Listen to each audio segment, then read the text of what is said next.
Hallelujah hallelujah. परमेश्वर भला है। இதெல்லாம் நல்லா டிஸ்கஸ் பண்ணி நல்லா பிரசன்ட் பண்ணிருக்கீங்கன்னு நினைக்கிறேன். आप सब लोगों ने अच्छा से चर्चा करके अच्छा से उसको प्रस्तुत किए।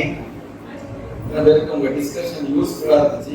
कितने लोगों का आपका जो चर्चा है वो लाभदायक रहा।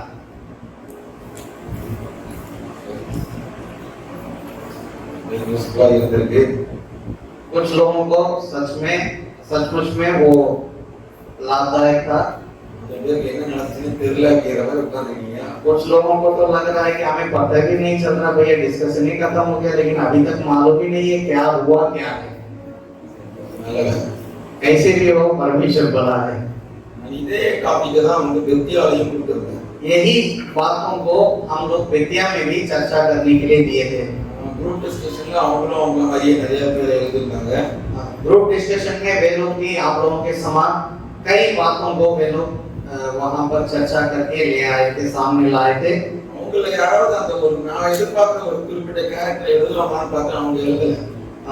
उन लोग सब जो लिख रहे थे, जो किरदार को हमने मन में सोचा उस बात को उन लोग लिखेंगे करके सोचे थे, लेकिन किसी ने भी नहीं लिखे।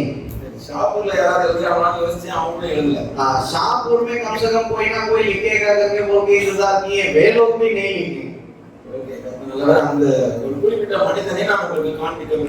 उस खास किरदार को मैं आप लोगों को दिखाने के लिए चाहता हूँ।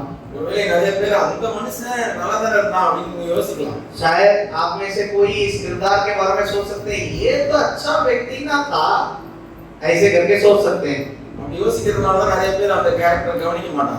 ऐसा सोचने के चलते ही कई लोग उस किरदार के बारे में ज्यादा ध्यान नहीं देते।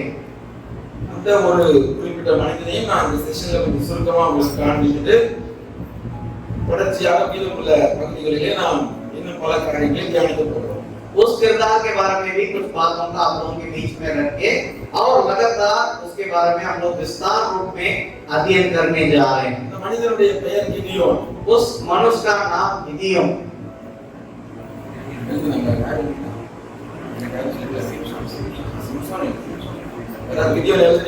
गिदियोन के बारे में किसी ने लिखा था?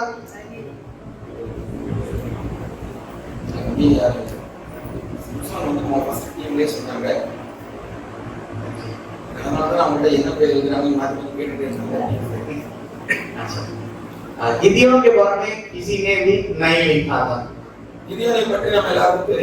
गिदियोन के बारे में हम सब जानते हैं।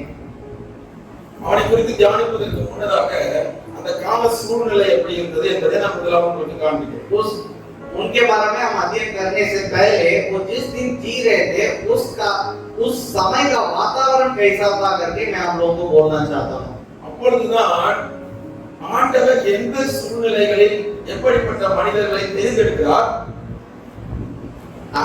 அந்த மனிதர்கள் அவருடைய நம்பிக்கைக்கு மாறாக மாறி போகும்போது என்ன விளைவுகள் ஏற்படுகிறது என்பதை நாம் புரிந்து கொள்ள முடியும்।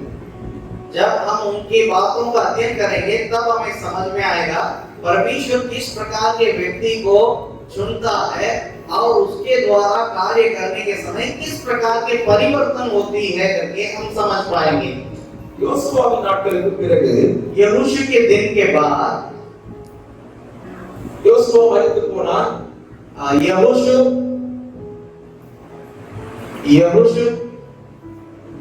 जब मर गया था, ஆனால் தேசத்து ஜனங்கள் கானானை சுதந்தரித்து விட்டார்கள்।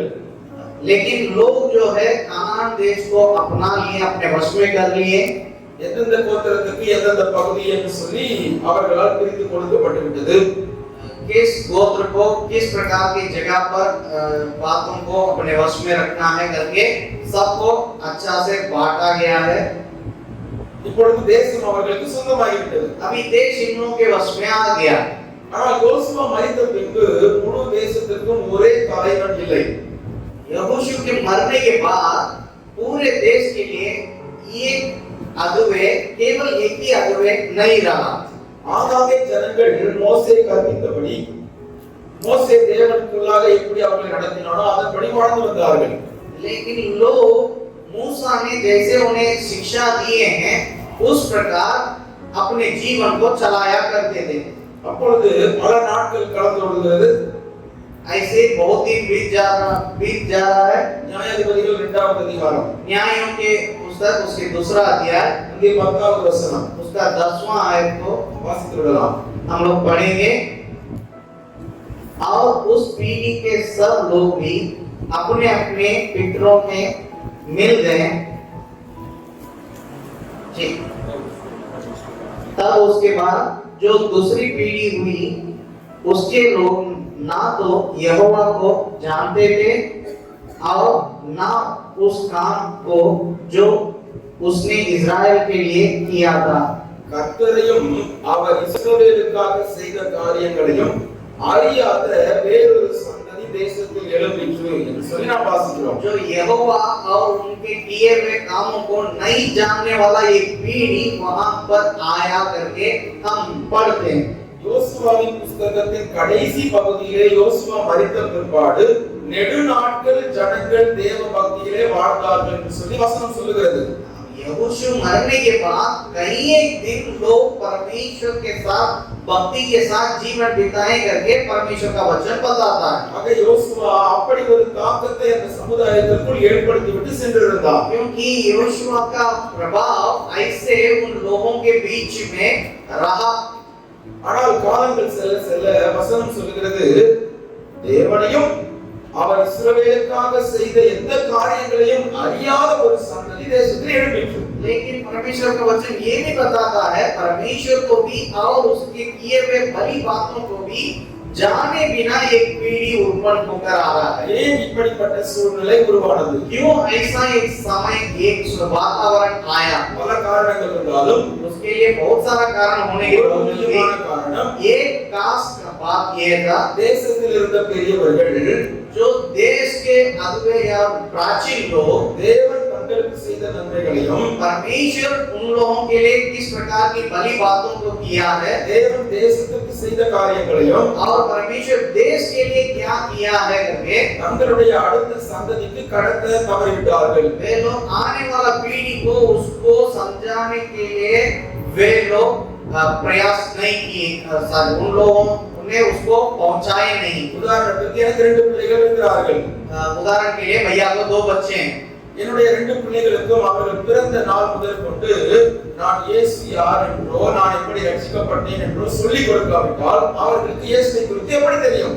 अगर भैया के बच्चों को उनके जब से उन लोग जन्म लेते हैं उसी समय से लेकर अगर मसीह को भैया ने कैसे ग्रहण किए और मसीह यीशु ने उनके जीवन में क्या भली बातों को किए करके नहीं समझाएंगे तो उस बच्चों को कैसे मालूम होगा यीशु कौन है? அவர்களுக்கு தேவையான படிப்பு, தேவையான பணம், தேவையான ட்ரெஸ், தேவையான விளையாட்டு எல்லாவற்றையும் நான் செய்கிறேன். ஆனால் இயேசுவை மட்டும் கொடுக்கவில்லை. उन लोगों को जो खाने के लिए, जो पहनने के लिए, जो पैसा की आवश्यकता है और जो पढ़ाई के लिए सारे आवश्यकताओं को पूरा कर रहा हूँ, लेकिन उनको मसीह के बारे में नहीं बताते। அவர்களுக்கு இயேசுவை பற்றி மட்டும் தெரியாது, ஆனால் மற்ற எல்லாம் தெரியும். उन लोगों को केवल मसीह के बारे में नहीं मालूम है, बाकी सब कुछ मालूम होगा। மிஞ்சி போனால் நம்ம அப்பா அப்பப்ப இயேசு இயேசு ஏதோ ஜெபம் பண்ணுவாரு, ஏதோ பைபிள் படிப்பாரு, இவ்வளவுதான் தெரியும். अगर लोग बच्चों को केवल इतना ही मालूम होगा ज्यादा से ज्यादा हमारे पापा यीशु यीशु करके बोल के केवल प्रार्थना किया करते थे, इतना ही उनको मालूम। என்னுடைய பிள்ளை வளர்ந்து பெரியவரான போது भैया के बच्ची जब छोटी से बड़ी होती है அவங்களுடைய சந்ததி பெருகும். और उसके बाद जो पीढ़ी आएगा அவங்க இயேசுவை பத்தி சொல்லி கொடுப்பாங்க. क्या उन लोग यीशु मसीह के बारे में ज्यादा सिखा पाएंगे? அவர்களுக்கு தெரியாது. क्योंकि उन लोगों को मालूम नहीं होगा। அப்படி ஒரு சம்பவம் நடந்தால்தான் अगर ऐसे एक काम होगा तो தேவனை அறியாத ஒரு சந்ததி தேசத்தில் எழும்ப முடியும். तब ऐसा पीढ़ी जो परमेश्वर को नहीं जानता है वो देश में सामने आएगा। ஆக தேசத்திலே தேவனை அறியாத சந்ததி எழும்பியதற்கு முக்கியமான காரணம் பெற்றோர்கள், பிள்ளைகள், தேசத்தில் உள்ள ஆசாரியர்கள், மூப்பர்கள் தேவன் செய்த நன்மையை தங்கள் அடுத்த சந்ததிக்கு கடத்த தவறினார்கள். इसका कारण ये है उस दिनों में जो याजक लोग, प्राचीन लोग, माँ-बाप बच्चों को उन बातों को जो परमेश्वर के बारे में और परमेश्वर के द्वारा मिला हुआ भली बातों के बारे में उनको समझाने में जुट गए। அந்த 10 10ஆம் வசனத்தை தொடர்ச்சியாக நீங்கள் வாசிக்கும் போது अगर 10वां आयत को लगातार आप पढ़िएगा, அப்படி படிக்க வேண்டாம். அப்படி தேவனை அறியாமல் எழுப்பிய சந்ததி பாகால்களையும் அந்நிய தெய்வங்களையும் வணங்க ஆரம்பித்தார்கள். ऐसे जो परमेश्वर को नहीं जानते थे वो पीढ़ी बाल देवता को और अन्य देवताओं को पूजने लगे। ஆனபடியினால் தேவன் கோபம் கொண்டார். इसलिए परमेश्वर उन पर क्रोधित हुए। தொடர்ச்சியாக அந்த பகுதிகளிலே சொல்லுகிறார், தேவன் நானே உங்களை உங்கள் சத்துருக்களிடத்தில் விட்டு போடுவேன் என்று சொல்லுகிறார். அதற்கு கோபம் கொண்டார். परमेश्वर का गुस्सा यहाँ तक आया, मैं खुद ही तुम लोगों को तुम्हारे शत्रुओं के वश में कर दूंगा करके कहने लायक गुस्सा हुआ। ஆக முழு சமுதாயமும் தேவனற்ற ஒரு சமுதாயமாக வாழ்ந்து கொண்டிருக்கிறது. इसलिए पूरे समाज जो है परमेश्वर के बिना एक समाज के रूप में वहां पर जी रहा है। வேறு யாரும் அல்ல, இஸ்ரவேல் ஜனங்கள் தான் அவர்கள். कोई और नहीं है, ये सब के सब इस्राएली लोग ही है। அந்த சந்ததி எழும்பி பாகால்களை வணங்கிக் கொண்டிருக்கும் பொழுது ஆண்டவர் அவ்வப்போது இவர்களை தண்டிப்பதற்காக பிற மனிதர்களுடைய கைகளிலே விட்டு போடுவார். लोग जब ऐसे काम करते हैं तो परमेश्वर उन लोगों को, इन लोग जब बाल देवता को पूजते हैं उस समय अन्य लोगों के वश में परमेश्वर खुद ही कर देते थे। 5 அல்லது 7 ஆண்டுகள் இவர்கள் அடிமைத்தனத்திலே இருப்பார்கள். 5 या 7 साल वे लोग गुलामी में रहेंगे। அவர்களுக்கு அடிமைகளாக வேலை செய்வார்கள். उन लोग उनके गुलामी काटेंगे। இவர்களுடைய சம்பாத்தியம், இவர்களுடைய விளைச்சலின் பொருள் எல்லாமே சத்துருக்களை சேர்ந்து விடும். इन लोगों का मेहनत, इन लोगों का खेती बाड़ी, सारे बातों के फायदा को शत्रु लेता था। திடீரென்று இஸ்ரவேல் ஜனங்களுக்கு ஒரு ஞாபகம் வரும் ஒரு நாள். अचानक इस्राएली लोगों को एक याद आएगा। நம்ம முன்னோர்கள் யாரையோ ஒரு தேவன் கூப்பிட்டாங்களே, அவரை கூப்பிட்டு பார்ப்போம் கூப்பிடுவாங்க. लोग बोलेंगे कि हमारे पितरों ने ऐसे कुछ परमेश्वर यहोवा करके पुकारते थे, हम लोग उनको बुला के देखे करके बोल के परमेश्वर को पुकारने लगते हैं। ஆண்டவர் என்னுடைய பிள்ளைகள் கூப்பிட்டு விட்டார்களே என்று சொல்லி ஒரு அற்புதத்தை செய்து ஒரு மனிதனை எழுப்புவார். और परमेश्वर भी मेरे बच्चे हमें पुकार लिए करके बोल के उनमें से कोई एक व्यक्ति को खड़ा करेंगे। அந்த மனிதன் எழும்பி போரிட்டு அந்த ஜனங்களை விடுவிப்பார். और वो व्यक्ति क्या करेगा, वो युद्ध करके अपने लोगों को उनके शत्रुओं के हाथ से छुड़ाएगा। ஆனாலும் ஜனங்கள் முழுமையாக மனம் திரும்பவில்லை. लेकिन फिर भी लोग पूरे रीति से मन नहीं फिराए। அந்த குறிப்பிட்ட நியாயாதிபதியின் நாட்கள் வரை அவர்கள் பயபக்தியோடு வாழ்வார்கள். वो जो व्यक्ति उनके लिए न्याय करता है, उन लोग रहने के समय तक उन लोग सच्चा से रहेंगे। उनका அந்த மனிதன் மரித்த பிற்பாடு மீண்டும் அவர்கள் உலகத்துக்கு திரும்பி விடுவார்கள். उनके मृत्यु के बाद वे लोग फिर से अपने मनमानी जीवन जीने लगते हैं। இது மாறி நடந்து கொண்டிருந்தது. ऐसे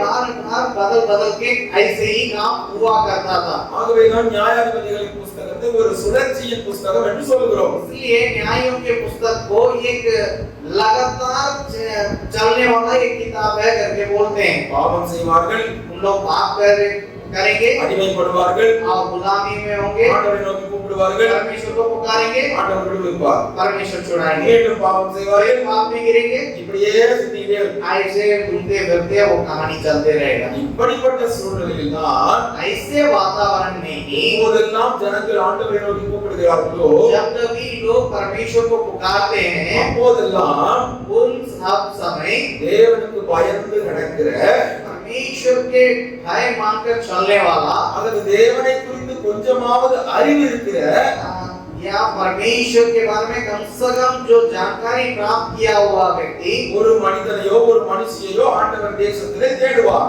एक व्यक्ति चाहे वो स्त्री या पुरुष, उनको परमेश्वर करा करते हैं। அப்படி அவர் கண்டுபிடித்தவர்கள் தான் தெபோராவாகட்டும், யெப்தாவாகட்டும், கிதியோனாகட்டும், இப்படிப்பட்ட மனிதர்கள். ऐसे ही व्यक्तियों में ही कुछ लोग हैं जो यप्ता हो या देबोरा हो या गिदियोन हो। இப்படியாக நாட்கள் சென்று கொண்டிருக்கும் போது ऐसे ही दिन बीतने के समय ஜனங்கள் மீதியானியர் கையில் அகப்பட்டு போனார்கள். लोग मीदियानी लोगों के वश में हो गए थे। நியாயாதிபதிகள் 6ஆம் அதிகாரம் न्यायों की पुस्तक उसके 6 अध्याय அங்கே 1வது வசனத்திலே उसका पहला वचन में வசனம் சொல்கிறது, 7 வருஷம் மீதியானியர் கையில் ஒப்பு கொடுத்தார். वे लोग 7 वर्ष तक मीदियानियों के वश में थे, आधे में थे। மீதியானா யாரு? मीदियान के लोग कौन है?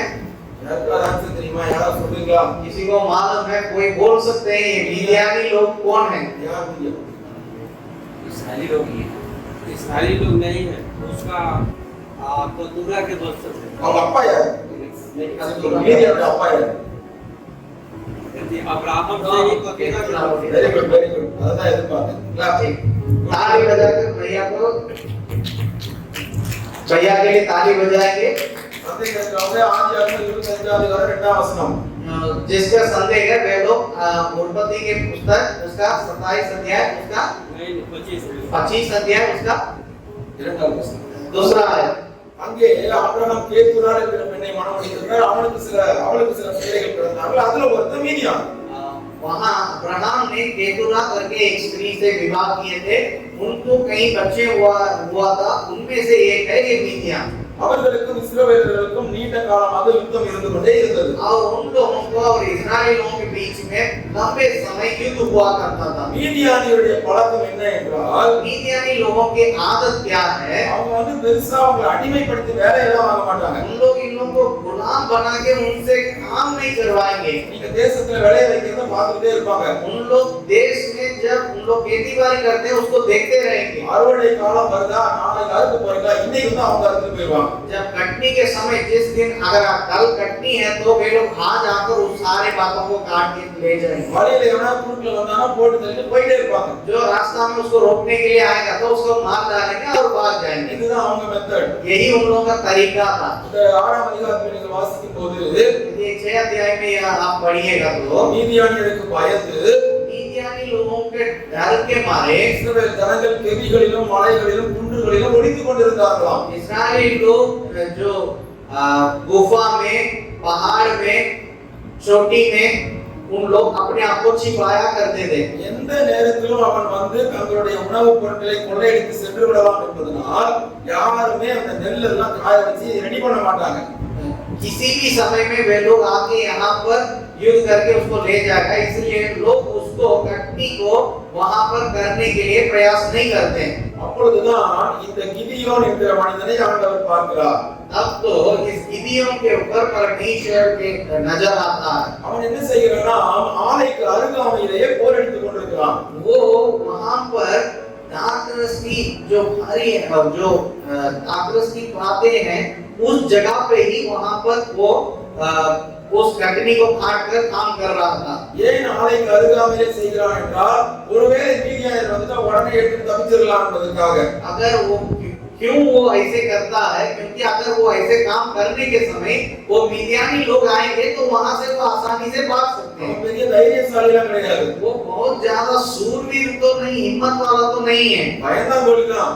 वो डरपोक तो है ही है। அவன் ஒரு நாள் அப்படி போரடித்துக் கொண்டிருக்கும் போது एक दिन वो ऐसे ही उस कटनी को लेकर काम करने के समय திடீரென்று தேவதூதனுடைய ஒரு சத்தம் கேட்கிறது. वहां अचानक एक स्वर्गदूतों की आवाज को सुन रहा। பராக்கிரமசாலியே हे सूरवीर सुरमा। கிதியோன் பாப்பா யாரு? तुरंत गिदियोन मोड़ के देख रहा था। நம்மள தான் போல நல்லதுக்கு யாரும் கூப்பிடுறாங்க அப்படின்னு பாருங்க. वो सोच रहा हम अकेले हैं, इधर तो कोई किसी को बुला रहा है। தேவதூதனானவர் சொல்றார், கிதியோனே உன்னை தான் சொல்கிறேன் பராக்கிரமசாலியே. और परमेश्वर का दूत उनसे कहता है गिदियोन तुमको ही बोल रहा है, तुम सूरवीर सुरमा। ஏன் ஆண்டவர் அவனை பராக்கிரமசாலியே என்று சொன்னார்? क्यों परमेश्वर उनको सूरवीर सुरमा करके बोलते हैं? ஒன்று ரெண்டு காரணங்கள் உண்டு. एक दो बातें हैं। அதுல மிக முக்கியமானது ஒன்று, इसमें एक खास बात ये है ஜனங்கள் எல்லாம் மலைகளிலும் கெபிகளிலும் போய் ஒளித்துக் கொண்டிருக்கும் போது ஒரு மனுஷனாவது தைரியமா வந்து போரடித்துக் கொண்டிருக்கிறான்.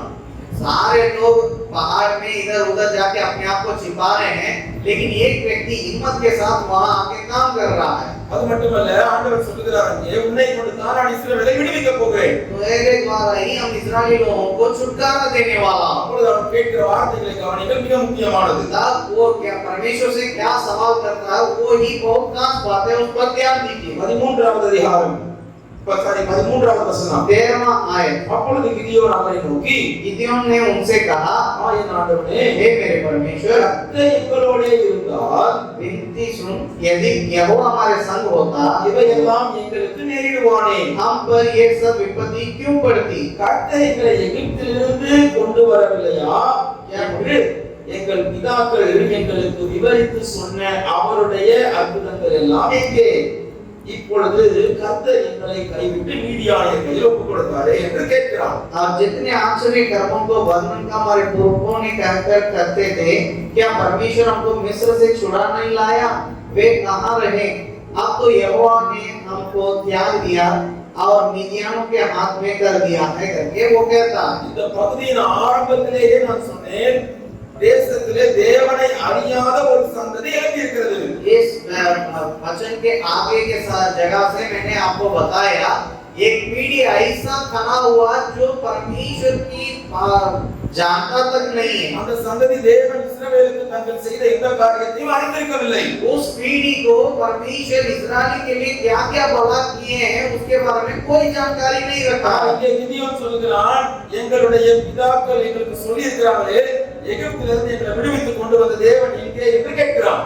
और यहाँ पर गिदियोन कहता है मेरे पितरों ने हमें कहे हैं, हमारे पूर्वजों ने कहे हैं, हमारा परमेश्वर ने हमें मिस्र देश से छुड़ा लाए हैं, वो कहाँ है? ஆக தேசம் முழுவதும் தேவனை அறியாத ஜனமாய் இருந்தாலும் पूरे देश में कई लोग परमेश्वर को नहीं जानने के बावजूद भी அங்கே ஒரு மனிதன் இருக்கிறான். वहाँ एक व्यक्ति है, அவனுக்கு தேவனை குறித்த அறிவு இருக்கிறது. उनको परमेश्वर के बारे में एक जानकारी है தேவன் தங்களை எப்படி எகிப்திலிருந்து விடுவித்து வந்தார் என்ற அறிவு இருக்கிறது. और परमेश्वर कैसे इन्हें मिस्र से छुड़ाए करके एक जानकारी है। எங்கள் பிதாக்கள் எங்களுக்கு சொல்லிக் கொடுத்திருக்கிறார்களே என்றும் சொல்கிறான். और हमारे पूर्वजों ने हमें सिखाया है करके भी वो कहता है। அப்படியானால் அவனை வளர்த்த தாயோ அல்லது அவனுடைய தாத்தா பாட்டியோ அவனுக்கு சொல்லிக் கொடுத்திருக்கிறார்கள். अगर ऐसा है तो उनके माँ या उनके पूर्वजों में कोई ना कोई उनको जरूर सिखाए। ஆக முழு தேசமுமே பாவத்திலே மூழ்கி போயிருந்தாலும் पूरा देश पाप में डूबने के बावजूद भी தேவனை பற்றி சற்று அறிந்திருக்கிற ஒரு மனிதனாகிய கிதியோனை, परमेश्वर के बारे में थोड़ा सा जानकारी रखने वाला गिदियोन को,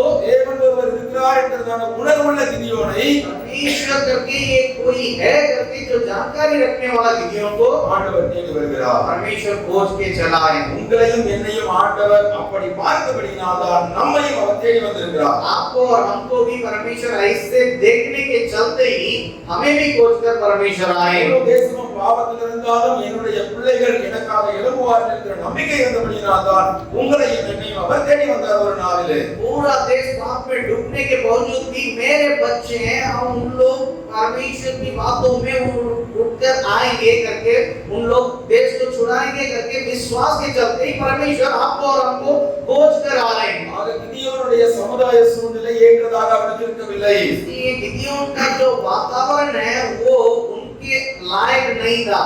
முழு சமுதாயமும் கெட்டு போயிருந்தாலும் அவன் சற்று வித்தியாசம் உள்ளவனாய் இருந்தபடியால் தேவன் அவனை பராக்கிரமசாலியை என்று அழைக்கிறார். और पूरे समाज की बातें भिन्न रीति से रहने के बावजूद भी गिदियोन की बातें थोड़ा सा ठीक रहने के चलते परमेश्वर उनको देके सूरवीर सुरमा करके बुलाते हैं। அவன் ஒரு வார்த்தை சொல்கிறான், எங்கள் பிதாக்கள் எங்களுக்கு கற்றுத் தரவில்லையா?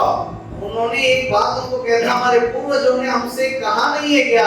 யார் அவனுக்கு சொல்லிக் கொடுத்தது? किसने उन्हें सिखाया? நான் யோசிக்கிறேன், ஒருவேளை அவங்க அம்மா சொல்லிக் கொடுத்திருக்க வாய்ப்புண்டு, मैं ऐसा सोच रहा हूँ कि शायद उनकी माँ उनको सिखाई होगी, அல்லது அவங்க தாத்தா பாட்டி சொல்லிக் கொடுத்திருக்க வாய்ப்புண்டு. शायद उनके दादा दादी उन्हें बताए होंगे, அவங்க அப்பா சொல்லிக் கொடுத்திருக்க வாய்ப்பு இருப்பதாக நான் நினைக்கவில்லை. उनके पिताजी बताए करके हम नहीं समझ रहे हैं। ஏனென்றால் क्योंकि பின்னர் நான் காண்பிக்கிறேன், बाद में हम दिखाएंगे அவங்க அப்பா ஒரு பராகாலத்து கோயில் கட்டிட்டு அதுக்கு பூசாரியா இருக்கிறாரு. उनके पिता गिदियोन के पिताजी ने बाल देवता को एक मंदिर बनाकर उसका पुजारी बनकर रहा करते हैं। அவர் இஸ்ரவேலின் தேவனை குறித்து சொல்லிக் கொடுத்திருக்க வாய்ப்பில்லை. तो वो इस्राएलियों का परमेश्वर के बारे में बताने के लिए मौका नहीं है। முதலாவது கிதியோனுடைய சமுதாய சூழ்நிலை அவனுக்கு ஏற்றதாக இல்லை. सबसे पहले गिदियोन के समाज का वातावरण जो है उनके लायक नहीं रहा। அவனுடைய குடும்ப சூழ்நிலை அவனுக்கு ஏற்றதாக இல்லை. उनके पारिवारिक वातावरण जो है उनके लायक नहीं रहा। அவங்க அப்பா வீட்டுல பாகாலுக்கு கோயில் கட்டி கும்பிட்டு இருந்தாருன்னா எப்படி இருந்திருக்கும் அந்த குடும்பம்? आप थोड़ा सा सोचिएगा, उनका पिता बाल देवता को मंदिर बना के पूजा करता तो उसका वातावरण कैसा रहा होगा? அப்படிப்பட்ட மனிதனை நம்பித்தான் ஆண்டவர் தேடி வருகிறார். उस प्रकार के वातावरण में रहने वाला एक व्यक्ति को परमेश्वर भरोसा करके ढूंढ के आया। அவன் சொல்லுகிற வார்த்தை என்ன? उस समय वो क्या कहते हैं? இவனே இஸ்ரவேல் கோத்திரத்திலே நான் மனாசே கோத்திரத்தை சேர்ந்தவன். वो परमेश्वर से कहता है, हे प्रभु हम इस्राएल के गोत्र में मनासे के गोत्र के हैं, ரொம்ப கண்டுக்கப்படாத ஒரு கோத்திரம். जिस गोत्र पर कोई ध्यान नहीं देता। அந்த மனாசே கோத்திரத்திலே எங்க குடும்பம் ரொம்ப சின்னது. उस मनासे गोत्र में हमारा परिवार सबसे छोटा है। அந்த கோத்திரத்திலே நான் ரொம்ப சாதாரணமான ஆளு. और उस गोत्र में भी, उस परिवार में भी हम सबसे साधारण व्यक्ति है। இது எங்கேயோ கேட்ட மாதிரி இருக்குல்ல? इसको कहीं सुनने जैसे लग रहा है ना? இந்த வார்த்தை யார் சொன்னது? ऐसे ही एक शब्द को किसने बोला? யார் சொன்னது? देव आते हैं। ऐसे ही कुछ बातों को एक और व्यक्ति ने बाइबल में बोला, वो कौन था? सब लोग उनके ध्यानिச்சிங்க. साउल के बारे में सब लोग अध्ययन किए थे। சாமுவேல் சவுலை கூப்பிட்டு நீதான் ராஜா சொல்லும்போது அவன் சொன்னது நான் பென்யமீன் கோத்திரம், பென்யமீன்ல என் குடும்பம் சின்னது, என் குடும்பத்திலே நான் தான் ரொம்ப சின்னவன் நான். जब सामुएल बुलाकर साउल को राजा बनाने के समय साउल ने बताया मैं बेन्यामीन गोत्र का हूँ और मैं बेन्यामीन गोत्र में हमारा ही परिवार सबसे छोटा, उसमें भी हम छोटे हैं करके वो भी कह रहा था। ஆக கிதியோனும் உண்மையிலே தாழ்மையுள்ள ஒரு மனிதன். गिदोन भी उनके समान एक, गिदोन भी वो भी एक नम्र व्यक्ति था। சமுதாய சூழ்நிலை சரியில்லாத போதும் அவனை தேவனை அறிந்திருந்தான். वो सामाजिक वातावरण साफ नहीं होने के बावजूद भी वो परमेश्वर के बारे में जानता था। குடும்ப சூழ்நிலை சரியில்லாத போதும் அவன் தேவனுக்கு அறிந்து அவருக்காக வாழ்ந்து வந்தான். उनके पारिवारिक वातावरण सही नहीं रहने के बावजूद भी वो परमेश्वर के बारे में जानकारी रखकर उसके अनुसार जीवन बिताते थे। தாழ்மையின் சிந்தையோடு கூட இருந்தான். वो नम्रता के साथ जीवन बिताते थे। ஒரு ஆண்டவர் தேவதூதன் சொல்லுகிறான், இல்ல நீ உன்னையதான் செலக்ட் பண்ணிடுவோம். तब स्वर्गदूत कहता है सिर्फ तुमको ही हम लोगों ने चुने। மீதியான ஈஸியா ஒரே நபரை முறியடிக்கிறது மாதிரி முறியடிப்ப. तुम मीदियानी लोगों को एक आदमी को मारने जैसे मार के भगाएगा। உடனே கிதியோன் சொல்றாரு, तुरंत गिदोन को कहता है கொஞ்ச நேரம் வெயிட் பண்ணுங்க, थोड़ा देर रुकिएगा, நான் போய் உங்களுக்கு பலி எல்லாம் ரெடி பண்ணிட்டு வரேன். मैं क्या करूंगा आपके लिए जाके बलि सब तैयार करके அந்த आऊंगा। பலி எல்லாம் ரெடி பண்ணிட்டு வராரு. அந்த அக்னியினால பலி ஏற்றுக்கொள்ளப்படுகிறது. அதெல்லாம் நீங்க வாசிக்கணும் தொடர்ந்து. आप वहां पर पढ़ सकते हैं कि वो बलि को लेके आता है, वो आग से उसको स्वीकार किया जा रहा, वो सारे बातों को पढ़ सकते हैं। ஆனால் உடனே கிதியோன் எடுத்து பயன்படுத்தப்படவில்லை. लेकिन तुरंत गिदोन जो है इस्तेमाल नहीं किया गया हुआ है। 6ஆம் அதிகாரம் 25ஆம் வசனம் முதல் நீங்கள் வாசிக்கும்போது आप 6 अध्याय 25वां आयत से लेकर जब आप पढ़ेंगे, ஆண்டவர் சொல்லுகிறார், முதலாவது கிதியோன் இடத்திலே நீ போய் உங்கள் தகப்பன் வீட்டில் இருக்கிற ஒரு இரண்டாவது காளை எடுத்துட்டு வா.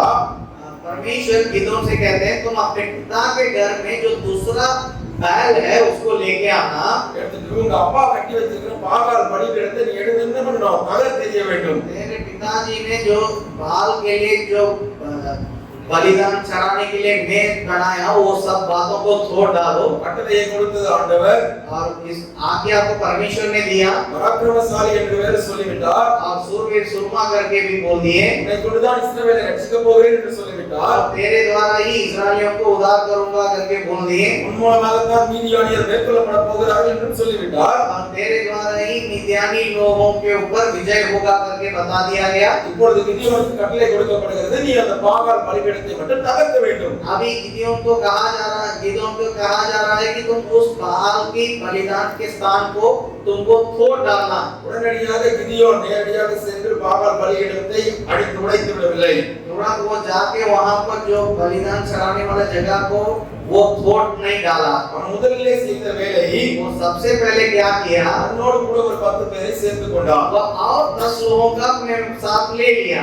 அவன் எதை குறிக்கிறது, वो क्या दिखाता है, தேவனுடைய தரிசனமாக இருந்தாலும், परमेश्वर के दर्शन भी क्यों ना हो, தேவன் கொடுத்த கட்டளையாக இருந்தாலும், परमेश्वर की आज्ञा भी क्यों ना हो, அவருடைய வார்த்தையை பெற்றுக்கொண்ட மனிதனாக இருந்தாலும், परमेश्वर के वचन को पाया हुआ व्यक्ति क्यों ना हो, எல்லா சூழ்நிலையிலும் தனியாக செயல்பட்டு விட முடியாது. हर समय में अकेले नहीं काम कर सकते இதை हैं। நான் செய்து முடிக்க வேண்டுமானால் என்னோடு இணைந்து இருக்கிற சிலர் வேண்டும். अगर इस काम को करना है तो मेरे साथ रहने के लिए कुछ लोगों की आवश्यकता है। ஆக இணைந்து செயல்படுவதன் அவசியத்தை உணர்ந்திருந்தவன் இந்த கிதியோன். इसलिए मिलकर काम करने की जरूरतों को समझने वाला एक व्यक्ति था वो गिदोन। ஆகவேதான் 10 பேரை கூட்டிக் கொண்டு इसलिए तो 10 जन को लेकर ராத்திரியோட ராத்திரியா பாகால் பலிபீடத்தை அடித்து உடைச்சாச்சு.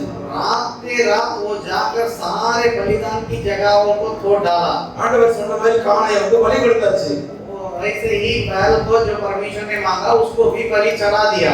அடுத்த நாள் காலையில ஜனங்கள் பார்க்கறாங்க, अगला दिन लोग आकर देख रहे हैं யார் இதை செய்தது என்று விசாரிக்கிறார்கள். और लोग पूछने लगे कि किसने ये काम किया करके पूछताछ करने लगे। யோவாசுடைய மகனான கிதியோன் செய்தார் என்று சொல்லப்படுகிறது. योआस के बेटा गिदोन ने इस काम को किया है करके वहां बताया गया। எல்லாரும் கூட்டம் கூடி வந்து நிற்கிறார்கள் விசாரிப்பிலே. सब लोग एकदम झुंड होकर वहां गिदोन के घर के सामने आकर खड़े हैं। பாகால் பலிபீடத்தை கட்டி வச்சிருக்கிறது கிதியோனோட அப்பா. बाल देवता के उस बलिदान मैच को बनाया हुआ व्यक्ति उस गिदोन के पिताजी थे। ஊர் ப்ராப்பர்ட்டி கிடையாது. वो पूरा दूसरा मतलब समाज के सम्मति नहीं था। அங்க ஒரு காரியம் நடக்கிறது, वहाँ एक काम हो रहा है, ஆச்சரியமான ஒரு காரியம். वो एक बहुत आश्चर्यजनक बात है। எல்லாரும் வந்து அவங்க அப்பாட்ட சண்டைக்கு நிக்கிறாங்க, எப்படி உங்க பையன் பாகால் பலிபீடத்தை உடைக்கலாம் என்று. वहाँ उनके पिताजी के पास आके गिदोन के संदर्भ में लोग आके शिकायत के साथ खड़े हैं, कैसे वो उसको तोड़ सकता है। இத்தனை நாள் இல்லாத வெளிப்பாடு அவனுக்கு எப்படி வந்தது என்று எனக்கு தெரியவில்லை. इतना दिन ऐसे कुछ बातें नहीं हुआ, प्रकाशन नहीं हुआ, आज कैसे हुआ है करके हमें मालूम नहीं है। பாகால் பலிபீடத்தை தான் உடைச்சான், बाल देवता के बलिदान के स्थान को ना वो थोड़ा, உங்களை வந்து உடைக்கல, आप लोगों को नहीं ना थोड़े, அடிக்கல, आप लोगों को नहीं ना मारे, வீட்டை அடிக்கல. आपका घर में कोई नुकसान नहीं ना पहुंचाए। பாகால் சக்தி வாய்ந்த தெய்வமா இருந்தா बाल देवता ताकतवर हो तो அதுவே தன்னை காப்பாத்திட்டு நீங்க போங்க அப்படின்னா वो खुद अपने आप को रक्षा करे, आप लोग अपना काम देखिए करके बोल के भेज दिया। பாகால் பலிபீடம் வீட்டுல வச்சிருந்தா उतना दिन तक वो बाल देवता की बलिदान के स्थान को अपने घर में रखा அதை था। அவர் உடைச்ச உடனே எப்படியோ ஒரு வெளிச்சம் வந்திருக்கு அவனுக்கு. वो जब वो छूट गया था तब तुरंत उनके मन में भी एक प्रकाशन आया। உடனே வந்தவர்கள் போய்விட்டார்கள். वो जो लोग आए थे वे लोग भी लौट गए। அதுக்கு பின்னே நடக்கிற காரியங்களை நீங்க பார்த்துக் கொள்ளுங்கள். उसके बाद जो काम हुआ वो सब बातों का आप ध्यान दीजिए। 33ஆம் வசனத்திலே 33 पद में மீதியானியர், मीदियानी लोग, அமலேக்கியர், अमलेकी இன்னும் கிழக்கத்தி புத்திரர் எல்லாரும் சேர்ந்து கொண்டு और सारे पूर्व के लोग सब मिलकर இஸ்ரவேல் புத்திரர் மேல் யுத்தம் பண்ண வருகிறார்கள். और इजरायलियों के ऊपर चढ़ाई करने के लिए आ रहे हैं। அந்த யுத்தம் நடக்க ஆரம்பிக்கும் போது उस युद्ध शुरू होने के समय கிதியோன் மேல் கர்த்தருடைய ஆவியானவர் இறங்கினார் என்று சொல்லப்படுகிறது. और गिदोन के ऊपर परमेश्वर की आत्मा ने उतरा करके परमेश्वर का वचन कहता है। இன்னமும் அவனுக்கு நம்பிக்கை இல்லை. अभी तक उनके अंदर वो यकीन नहीं था। தேவனுடைய வார்த்தையை ஏற்கனவே கேட்டிருக்கிறான், परमेश्वर के वचन को पहले ही सुने हैं, ஏற்கனவே தேவன் இவனுடைய பலியை அங்கீகரித்திருக்கிறார். पहले इसे उनके बलिदान को परमेश्वर ने ग्रहण किया। பாகால் பலிபீடத்தை உடைக்க சொன்னார், உடைத்து விட்டான். बाल देवता के बलिपीठ को उन्होंने तोड़ने के लिए बोला, उसको तोड़ दिया। அதிலும் எந்த பிரச்சனையும் வராமல் ஆண்டவர் காத்து விட்டார். उसमें भी कोई परेशानी नहीं हुई, परमेश्वर ने रक्षा किया है। இன்னமும் அவனுக்கு நம்பிக்கை இல்லை. अभी भी उनको यकीन नहीं है யோசிக்கிறான், और भी सोच रहा है, உண்மையிலே நாம் பராக்கிரமசாலி தானா? क्या सचमुच में हम सूरवीर सुरमा है?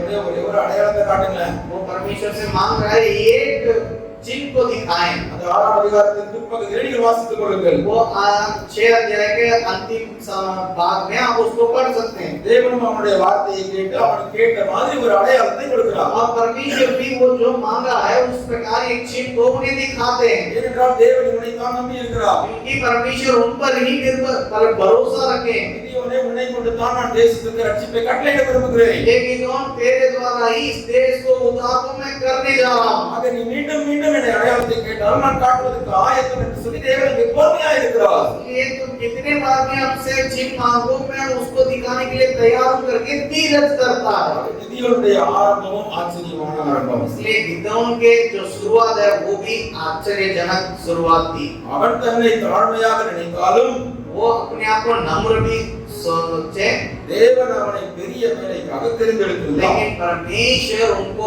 बड़े काम के लिए चुनते थे। இப்பொழுது கிதியோன் சொல்லி அனுப்புகிறான் தேசத்திலே, अभी गिदोन देश पर बोलकर भेज रहा है, நாம் யுத்தம் செய்ய போகிறோம், யாரெல்லாம் யுத்தத்துக்கு வருகிறீர்கள்?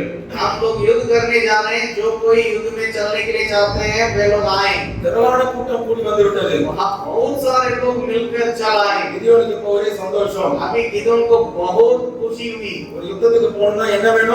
एक युद्ध में जाना है तो क्या चाहिए? கூட்டம் வேணும். वहाँ बहुत ज्यादा झुंड चाहिए। நம்ம ஊர்ல எலெக்ஷன் ரேலி எல்லாம் பார்த்திருப்பீங்க. हम लोग इलेक्शन, हमारे गांव में इलेक्शन चलता था, आप लोग उसका रैली को देखे होंगे। அமித்ஷாவும் நரேந்திர மோடியும் வந்து கூட்டம் போடுறாங்கன்னா अगर अमित शाह और नरेंद्र मोदी जी जो है वहाँ आके कुछ मीटिंग चला रहे तो அமித்ஷா நரேந்திர மோடி சொன்ன உடனே அண்ணன் சத்தம் வந்துருச்சு.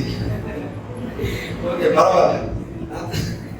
யூடியூப்ல என்னைய தான் பார்ப்பாங்க, என் முகத்தை பார்த்து நோ ப்ராப்ளம். அமித்ஷாவோ இல்ல மோடியோ வந்து கூட்டம் போடுறாங்கன்னா अमित शाह और मोदी जी आके यहाँ पर कोई मीटिंग चला रहे हैं। எங்க ஊர்ல எம்கே ஸ்டாலின் கூட்டம் போடுறாங்கன்னா अगर हमारे गांव में अगर एमके स्टालिन जी जो है वो कुछ रैली चला रहे हैं, நாட்டுல ஜெயலலிதா உயிரோட இருந்தப்ப அவங்க கூட்டம் போடுறாங்கன்னா इन दिनों में जब पूर्व मुख्यमंत्री जयललिता जब जिंदा थी उस समय अगर वो मीटिंग चला रही है, அவங்க ஸ்ட்ரெngth காட்டணும்னா हम लोग अपना ताकत को दिखाना है तो பிரியாணி வாங்கி கொடுத்து, उन लोग बिरयानी खरीद के देकर ஒரு குவார்टर வாங்கி கொடுத்து, वहाँ एक दारू को खरीद के देकर கூட்டம் கூட்டிட்டு வந்து வைப்பாங்க. एकदम बहुत बड़ा झुंड को भीड़ को दिखाएंगे वहाँ पर। எதுக்கு? क्यों? எங்ககிட்ட எவ்வளவு கூட்டம் இருக்கு பாரு காட்டுறதுக்கு. हमारे पीछे कितना ताकत है करके, भीड़ है करके, देख लो करके दिखाने के लिए। ஆனா ஆண்டவர் கூட்டத்தை பார்த்து ஏமாறுகிறவர் இல்லை. लेकिन परमेश्वर भीड़ को देख के वो धोखा नहीं खाते हैं। மிகப்பெரிய கூட்டம் வந்துச்சுன்னா ஆண்டவர் அதை எழுப்புதல் என்று ஒத்துக்கொள்கிறது இல்லை. बहुत बड़ा भीड़ दिख गया तो वो बहुत बड़ा जागृति करके परमेश्वर ग्रहण नहीं करता। இதனால மலைகளிலும் கெபிகளிலும் ஓடி ஒளிந்து கொண்டிருந்தவர்கள் கூட்டமா வந்தோடனே ஆண்டவருக்கு சந்தோஷம் இல்ல. इतना दिन उन लोग पहाड़ में और गुफा में जो छिपे हुए थे वे लोग झुंड बन के आने के चलते परमेश्वर खुश नहीं थे। ஆண்டவர் சொல்றாரு சிம்சோனே கூட்டம் ரொம்ப அதிகமா இருக்கு. परमेश्वर गिदोन से कहते हैं, परमेश्वर गिदोन से कहते हैं कि भीड़ बहुत ज्यादा है। அவனுக்கு ஒரே டவுட் கிதியோனுக்கு. गिदोन को अभी संदेह हो रहा है, என்னடா இது? ये क्या है? யுத்தத்துக்கு போனா ஆட்கள் வேணும்.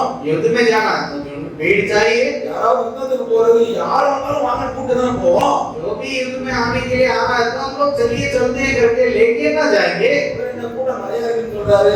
अभी परमेश्वर कहते हैं कि ये जो भीड़ ज्यादा है। அப்படியே கிதியோன் யோசிச்சுட்டு மண்டையை சொல்லி நின்றுப்பான்னு நினைக்கிறேன். ऐसे ही सोच रहा हूँ कि गिदोन जो है अपना सर खुजलाकर खड़े हुए रहते होंगे करके सोच रहे हैं। परमेश्वर कहते हैं கிதியோனே கூட்டத்தை பார்த்து ஏமாந்துறாத. गिदोन भीड़ को देख के धोखा मत खाना। யாருக்கெல்லாம் பயமா இருக்கு வீட்டுக்கு போயிருங்கன்னு சொல்லேன். அப்படின்னு சொல்றாரு ஆண்டவர். परमेश्वर बोलते हैं कि तुम केवल इतना कहो ना जिसको डर लग रहा वे लोग डर लौट जाओ। அந்த வசனம் அப்படிதான் இருக்கு. वो वचन ऐसे ही कहता है। நம்ம படிக்கும்போது சென்டென்ஸ் ரொம்ப அழகா கொடுத்திருக்காங்க. अगर आप पढ़ने के समय वहाँ के बहुत सुंदर ढंग से लिखा हुआ है। ஆண்டவர் சொன்ன வார்த்தை எவனெல்லாம் பயமா இருக்கு வீட்டுக்கு போங்க தயவு செஞ்சு அப்படிதான் சொல்றாரு. वो जैसे कह रहे हैं कि जिसके लिए डर लगता है वे अपना घर लौट जाएंगे। உட்கார்ந்து வீட்டுக்கு போயிட்டாங்க. और उसमें अधिकतर लोग घर वापस लौट गए। ஆண்டவர் பார்க்கறாரு இப்பவும் கூட்டம் அதிகமா இருக்கு. और परमेश्वर देख रहे हैं अभी भी भीड़ ज्यादा है। இப்பவும் கிதியோனுக்கு ஒரு டவுட். अभी भी किसी उनको संदेह हो रहा है। எல்லாரையும் கூட்டி போய் தண்ணி குடிக்க வை அப்படிங்கிறாரு. अभी परमेश्वर बोल रहे हैं तुम सबको ले जाके पानी पिलाओ। தண்ணியை பார்த்த உடனே ஓடி போய் பாஞ்சவங்க எல்லாம் வீட்டுக்கு அனுப்பிட்டாரு. जो पानी को देख के तुरंत भाग के जाके पिया, उन सबको घर भेज दिया। உட்கார்ந்து கேர்ஃபுல்லா குடிச்ச 300 பேரை மட்டும் ஆண்டவர் தெரிஞ்சிருக்கிறார். आप ध्यानपूर्वक सावधानी से पीने वाला 300 लोगों को परमेश्वर चुन रहे हैं। ஆனால் இதை கவனிக்க வேண்டியது इसलिए हमें इसमें क्या ध्यान देना है? இவ்வளவு நேரம் எதை பார்த்தாலும் நம்பாம கேள்வி கேட்டு அடையாளத்தை கேட்டுக் கொண்டிருந்த கிதியோன் अभी तक जो भी आए हैं उस पर भरोसा नहीं किया, लेकिन सवाल किया करता था वो गिदोन। ஆண்டவர் 300 பேரை மட்டும் கொடுத்து யுத்தத்துக்கு போய் என்று சொன்னபோது கேள்வி கேட்கவில்லை.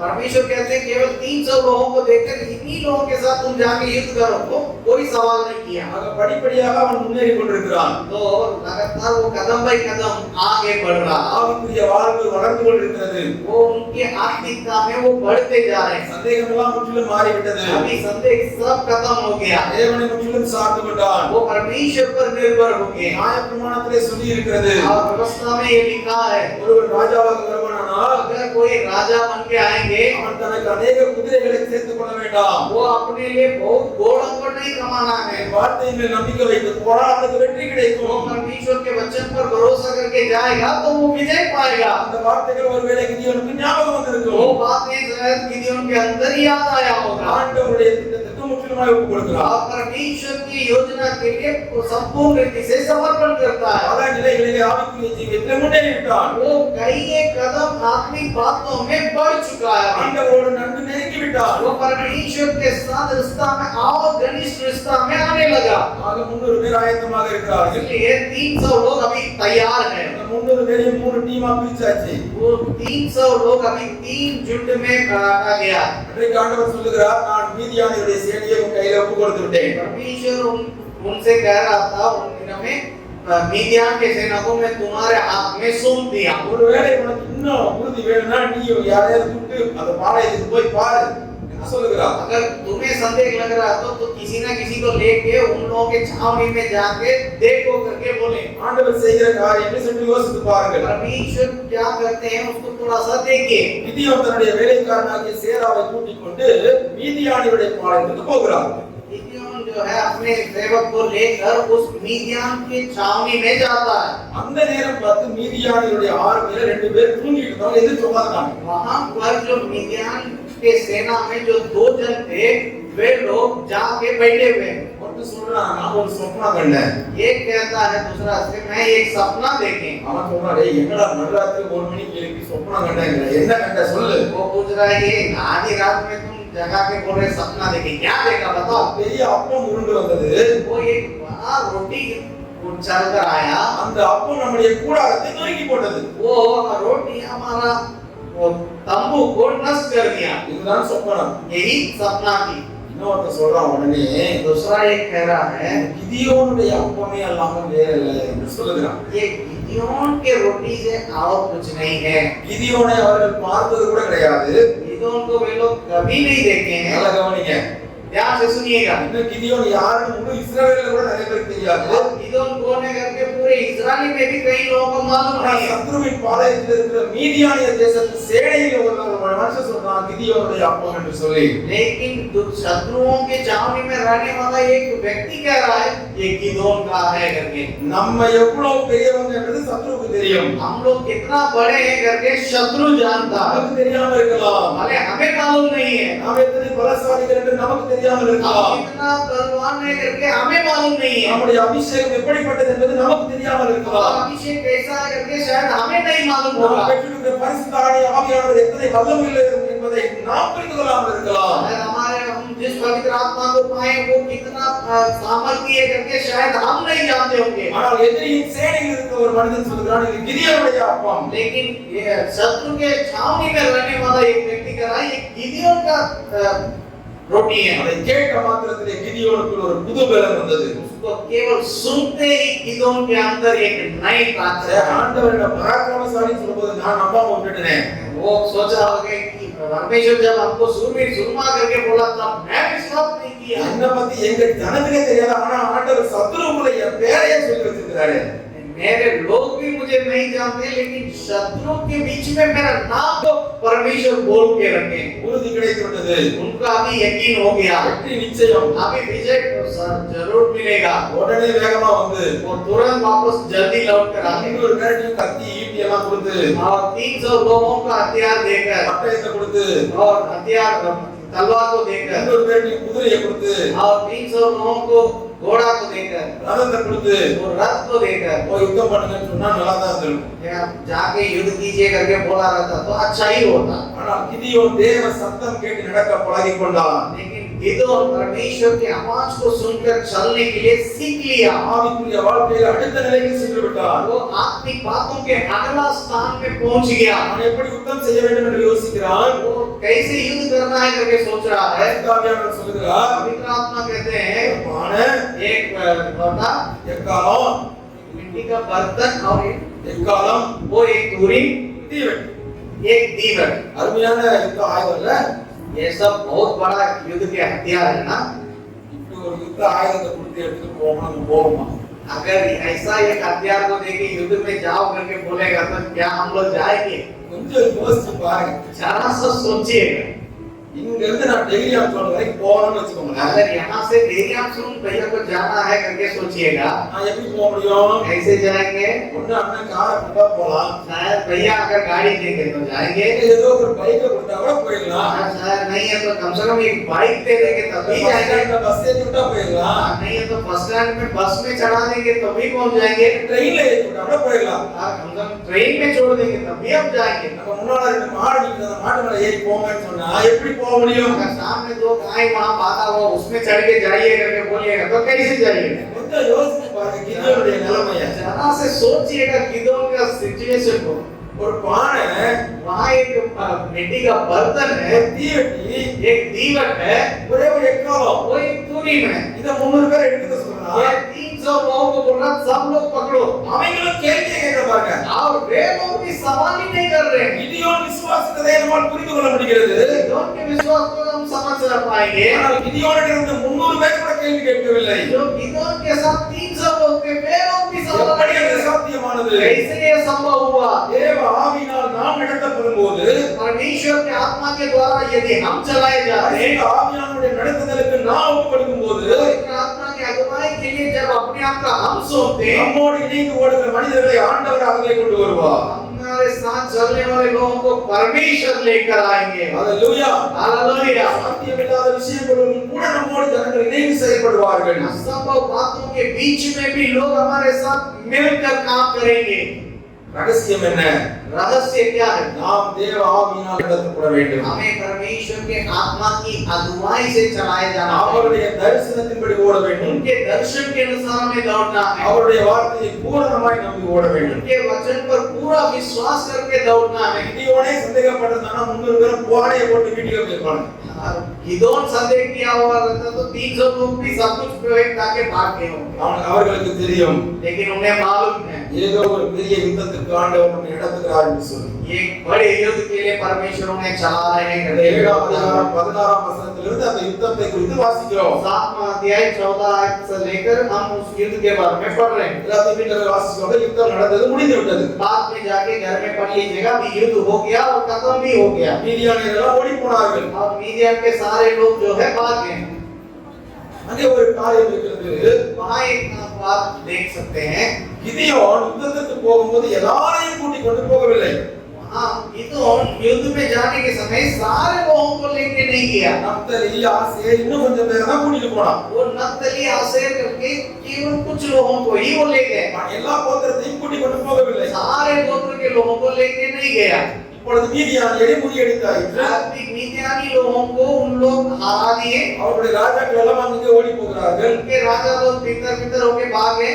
இந்த நேரத்துல அவங்க ஒரு இன்விடேஷன் கொடுக்குறான். इस समय वो एक निमंत्रण दे रहा। மீதியானியரை நம்ம மேற்கொண்டாச்சு. अभी मिद्यान के ऊपर प्रबल हो गए। தேசத்துல இருக்கிற ஜனங்களே எல்லாரும் வாங்க. देश में जितने भी लोग हैं सब आए। எல்லாரும் வந்து அவங்களை பிடிச்சு மேற்கொள்ளுங்க. सब लोग आके उन पर चढ़ाई करें। இனிமே நம்ம பயப்பட வேண்டிய அவசியம் இல்லை. इसके बाद हमें डरने की कोई बात नहीं है। இப்போ அந்த எப்ராயிம் கோத்திரம் வருது. अभी एफ्रेम के गोत्र के लोग आ रहे हैं। 8ஆம் அதிகாரம் 1 லிருந்து 3 வரை வாசிக்கோங்க. 8वां अध्याय पहला दूसरा तीसरा वचन को पढ़ लीजिएगा बाद में। எப்ராயிம் கோத்திரம் வந்து अभी एफ्रेम गोत्र के लोग आकर மீதியானுக்கு போய் சண்டை போடுனா उन लोगों से मिद्यान से जाके लड़ो करके बोलेंगे। நேரா கிதியோன்ட்ட வந்து वे लोग गिदियोन के पास आ गए। गिदियोन के पास आ गए। எங்களை கூப்பிடாம எப்படி யுத்தத்துக்கு போலாம்? वे लोग पूछने लगे कि हम लोगों को बुलाए बिना तुम कैसे युद्ध में जा सकते हो? ரொம்ப நல்ல மனிதர்கள் எப்ராயிம் கூட்டத்தா. कितने अच्छे लोग हैं ये एफ्रेम के लोग हैं। 7 வருஷம் அடிமைத்தனத்துல இருந்தாங்க. 7 साल वे लोग गुलाम काट रहे थे। அக்கறை இருந்துச்சுன்னா இவங்களா எழுந்து போயிருக்கணும். अगर उतना सुन नहीं रहे तो वे लोग अपने में खड़े होके जाना चाहिए। இவங்களும் போக மாட்டாங்க. उन लोग भी नहीं जाएगा। அவரையும் போக விட जो மாட்டாங்க. जाएगा उसको भी रोक देंगे। இப்படிப்பட்ட கூட்டம் தான் எப்ராயிம் கூட்டத்தா. यही लोग हैं ये एफ्रेम के लोग। ஊழியத்துல நம்ம பல நேரங்களில் இப்படிப்பட்ட மனிதர்களை பார்க்கலாம். सेवकाई में हम कई समय में ऐसे लोगों को देख सकते हैं। உற்சாகமா ஓடிக்கொண்டிருக்கவங்க பிடிச்சி பின்னாடி இழுத்து விட்டுருவாங்க. जो उत्साह के साथ दौड़ता उनको भी खींच के पीछे छोड़ देंगे। எப்ராயிம் கோத்திரத்தின் ஆவி. वो एफ्रेम गोत्र के आत्मा। இது மட்டும் இல்ல, ना केवल ये, இந்த 12ஆம் அதிகாரத்துல நீங்க எப்ராவுடைய சம்பவத்தை வாசிக்கலாம். आप 12वां अध्याय में यफ्ता के बातों को पढ़ सकते हैं। எப்தாவும் இப்படிதான் போய் யுத்தத்தில் மேற்கொண்டு விட்டு வருகிறான். यफ्ता भी ऐसे ही जाके युद्ध में विजय पाकर आ रहा है। இஸ்ரவேலுக்கு ரட்சிப்பை உண்டு பண்ணி விட்டு வருகிறான். वो इस्राएल के लिए उद्धार के काम करके आ रहा है। அங்கேயும் இந்த எப்ராயிம் ஜனங்கள் எப்தாவுக்கு சண்டைக்கு நிக்கிறாங்க. वहां पर भी एफ्रेम लोग जो है यफ्ता से लड़ रहे हैं। என்ன கூப்பிடாம நீங்க எப்படி போலாம்? हम लोगों को बुलाए बिना आप कैसे गए? உன்னையும் உன் வீட்டாரையும் சுட்டரிக்க போறோம் சொல்றாங்க. उनको और तुम्हारा घराने को जला देंगे करके डरा रहे हैं। ஆக இந்த எப்ராயிம் மனுஷர் எப்பவுமே ப்ராப்ளமேட்டிக். वो एफ्रेम के लोग हमेशा समस्या को खड़ा करने वाले हैं। கிதியோன் என்ன செய்திருப்பான் என்று நினைக்கிறீர்கள்? गिदोन क्या किया होगा करके आप सोच रहे हैं। கிதியோன் பெரிய வெற்றியை பெற்று வந்திருக்கான். गिदोन बहुत बड़ा विजय को प्राप्त करके आया है। ஒரு கட்டளைக்கான இந்த முழு எப்ராயிம் சகோதரரை அழைத்து விட முடியும். अगर ये आज्ञा देता तो सारे एफ्रेम के गोत्र के लोगों को खत्म कर देंगे लोग। 8ஆம் அதிகாரம் 1 லிருந்து 3 வரை வாசிச்சு பாருங்க. आप 8वां अध्याय पहला वचन से लेकर 3 तक पढ़ के देख लीजिए। எவ்வளவு தாழ்மையா ரிப்ளை பண்றா பாருங்க. वो कितने नम्रता से उन लोगों से बर्ताव कर रहे हैं करके देखिए। மீதியானியரை நான் தான் மேற்கொண்டேன். मीदियानी लोगों का हम ही प्रबल, उन पर हम ही चढ़ाई करके प्रबल हुए। உண்மைதான். ஆனா ராஜாக்களை நீங்க தானே கொன்னீங்க. लेकिन सबको बाकी राजा उनको केवल आप ही लोग ना मार गिराए। நான் பண்ணதை விட நீங்க பண்ணது தான் ரொம்ப பெருசு. मैं जो किया हूँ उससे ज्यादा आप लोग लोगों का काम ही बहुत बड़ा है। உண்மையிலே நீங்க தான் ரட்சிப்பை கொண்டு வந்திருக்கீங்க. वाकई में आप लोगों के द्वारा ही उद्धार आया। இதை சொன்ன உடனே எப்ராயிம் தனக்கு ரொம்ப சந்தோஷம். इतना बोलने से एफ्राइम के लोग ठंडे हो गए। நம்ம வேலையே செய்யறதுனால நமக்கு மாலை போட்டாங்க. हम लोग काम ही नहीं किए फिर भी लोग हमें माला डाल दिए। நம்ம வேலையே செய்யறதுனால நமக்கு கிரீடம் வச்சிட்டாங்க. हम लोग काम ही नहीं किए फिर भी मुकुट रखा गया। அப்படின்னு அவங்க திரும்பி போயிட்டாங்க. उन लोग ऐसे सोचकर चल दिए वापस। எதை காட்டுகிறது?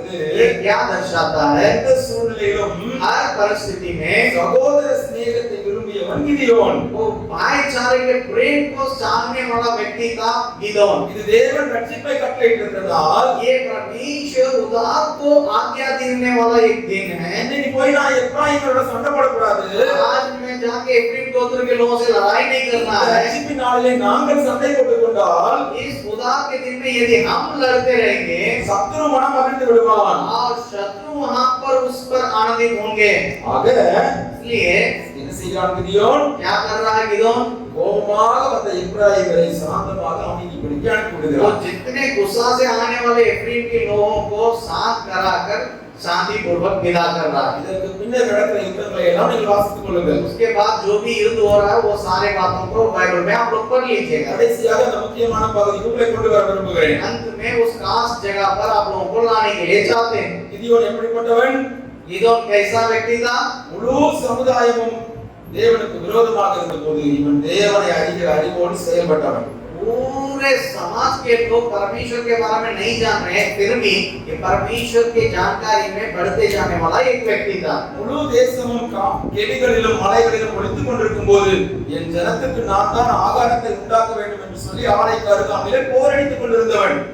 सारे देश के लोग पहाड़ में चोटी में गुफा में जब अपने आप को छिपाते हैं मेरे देश के लोगों को भोजन वस्तु को तैयार करना है करके उस व्यक्ति को काट कर काम करने वाला व्यक्ति था ये गिदोन। தன்னுடைய தகப்பனே பாகால் பலிபீடத்துக்கு பலியிட்டுக் கொண்டிருந்தாலும் இவன் தேவனுக்கு பயந்து வாழ்ந்து கொண்டிருந்தவன். उनका पिताजी बाल देवता को सेवा कर रहे थे लेकिन ये परमेश्वर के डर भय में जीने वाला व्यक्ति था। தேவன் பாகால் பலிபீடத்தை இடிக்க சொன்னபோது இதை தன்னோடு இணைத்துக் கொண்டு செயல்பட்டு பாகால் பலிபீடத்தை இடித்தவன். वो जैसे बाल देवता के बलिदान के स्थान को तोड़ने के लिए परमेश्वर कहा तो हिम्मत करके उसको तोड़ के आने वाला एक व्यक्ति था गिदोन। தேவ வார்த்தைக்கு அப்படியே கீழ்ப்படிந்து அவர் சொன்ன மாதிரியே யுத்தத்தை நடத்தியவன். परमेश्वर के वचन के लिए सुनकर उसके अनुसार युद्ध को चलाने वाला व्यक्ति था गिदोन। தன்னுடைய சகோதரர்களையும் நேசித்து அரவணைத்துக் கொண்டவன். अपने भाइयों से प्रेम रखे उनको अपनाने वाला एक व्यक्ति था। இப்பொழுது தேசத்து ஜனங்கள் வருகிறார்கள். अभी देश के लोग आ रहे हैं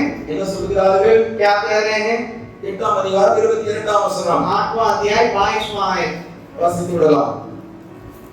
तब इस्राएल के पुरुषों ने गिदोन से कहा तू हमारे ऊपर प्रभुता कर तू और तेरा पुत्र और तेरा पोता भी प्रभुता करें क्योंकि तूने हमको मिद्यान के हाथ से छुड़ाया है। இஸ்ரவேல் ஜனங்கள் கிதியோனிடத்திலே வருகிறார்கள். इस्राएल के लोग गिदोन के पास आ रहे हैं।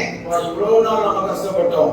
बहुत दिन हम लोग कष्ट उठाए थे। 7 வருஷம் நம்ம படாத பாடில்ல. 7 साल हम लोग बहुत कठिनाई को सामना किए। நீதான் வந்து எங்களை விடுவிச்சிருக்கிற. आप ही आके हमें छुड़ाए हैं। இன்னையிலிருந்து நீதான் எங்களுக்கு ராஜா. इसलिए आज से लेकर आप ही हमारे लिए राजा அது हैं। மட்டும் கிடையாது, நீயும் உங்களுடைய பிள்ளைகளும் எங்களை ஆள தொடங்கியிருக்கிறீர்கள் என்றார்கள். ना केवल आप है आपका बच्चे भी हम पर प्रभुता करें करके बोल रहे हैं। உடனே கிதியோன் என்ன சொன்னான்? तुरंत गिदोन क्या कहता है? ஆமாங்க, நீங்க சொன்னது கரெக்ட். हाँ जी आपने बहुत ठीक बोले। இவ்வளவு பெரிய வெற்றியை நான் பெற்றிருக்கிறேன். इतना बड़ा विजय को हमने प्राप्त किया। என்னதான் நீங்க ராஜாவா சூஸ் பண்ணணும். आप केवल मुझको ही राजा बनाना चाहिए। நீங்க ரொம்ப நல்ல ஜனங்கள். आप बहुत अच्छे लोग हैं। எனக்கு அப்புறம் என் பிள்ளைங்களும் உங்களை ஆளுவாங்கன்னு சொன்னீங்க பாத்தீங்களா? आप मेरे बाद मेरे बच्चे भी आप पर प्रभुता करेंगे करके आप बोले थे ना। உங்களை மாதிரி ஜனங்களுக்கு ராஜாவாக்கி கொடுத்து வச்சிருக்கணும்னு சொல்லல. आप जैसे प्रजा के लिए राजा बनने के लिए मैं बहुत धन्य व्यक्ति हूँ करके नहीं बोला। 23ஆம் வசனத்தை வாசித்து விடுங்கள். 23वां वचन को पढ़ेंगे। गिदोन ने उनसे कहा मैं तुम्हारे ऊपर प्रभुता ना करूंगा और ना मेरा पुत्र तुम्हारे ऊपर प्रभुता करेगा। हालेलुया। यहोवा ही तुम पर प्रभुता करेगा। கிதியோன் சொல்கிறான், நான் உங்களை ஆள மாட்டேன். ना केवल मैं तुम पर प्रभुता प्रभुता करूंगा, பிள்ளைங்களும் உங்களை ஆள மாட்டாங்க. मेरे बच्चे भी आप पर प्रभुता नहीं करेंगे, அவரே உங்களை ஆளக்கடவர். यहोवा ही आप पर प्रभुता करेगा। இந்த வெற்றி என்னால் உண்டானதல்ல, क्योंकि ये विजय मेरे द्वारा नहीं हुआ, இது நான் சாதித்ததில்லை, ये मेरा विजय नहीं है, தேவன் கிருபையாய் என்னை தெரிந்து கொண்டார். परमेश्वर अनुग्रह से हमें चुना, என் மூலமாக தேசத்திலே ஒரு சிறிய மாற்றத்தை கொண்டு வந்திருக்கிறார். मेरे द्वारा देश में एक छोटा सा परिवर्तन को लाया है। இது நான் காரணம் அல்ல, इसका मैं कारण नहीं, அதுதான் காரணம். परमेश्वर ही कारण है, அவர்தான் உங்களை ஆள வேண்டும் वो என்றார். ही आपको प्रभुता करना है। எத்தனை ஆச்சரியமான தேவ மனிதன். कितना आश्चर्यजनक परमेश्वर के दास है। அருமையான தேவ ஊழியர்களே, मेरे प्रिय परमेश्वर के दास हैं, நம்முடைய ஊழியத்தில் நாம் எந்த அளவுக்கு நாம் சாதனைகளை செய்தாலும், हम परमेश्वर की सेवा में जितने बड़े बड़े काम भी क्यों ना करें, எதுவும் நம்முடைய திறமையினாலோ காலத்தினாலோ நம்முடைய அறிவினாலோ அல்ல. कोई भी बातें हमारे खूबी से, हमारे सोच से, हमारे विचार से नहीं है। நம்முடைய மூளையினாலே ஒரு மனிதனை ரட்சிப்புக்குள் நடத்திவிட हम முடியாது. अपने दिमाग के ताकत से किसी भी मनुष्य को उद्धार के अनुभव में नहीं ला सकते। தேவனுடைய அனுக்கிரகம் இல்லாமல் ஒரு மனிதனையும் நம்மால் தேவனிடத்திலே கொண்டு வந்து விட முடியாது. परमेश्वर के अनुग्रह के बिना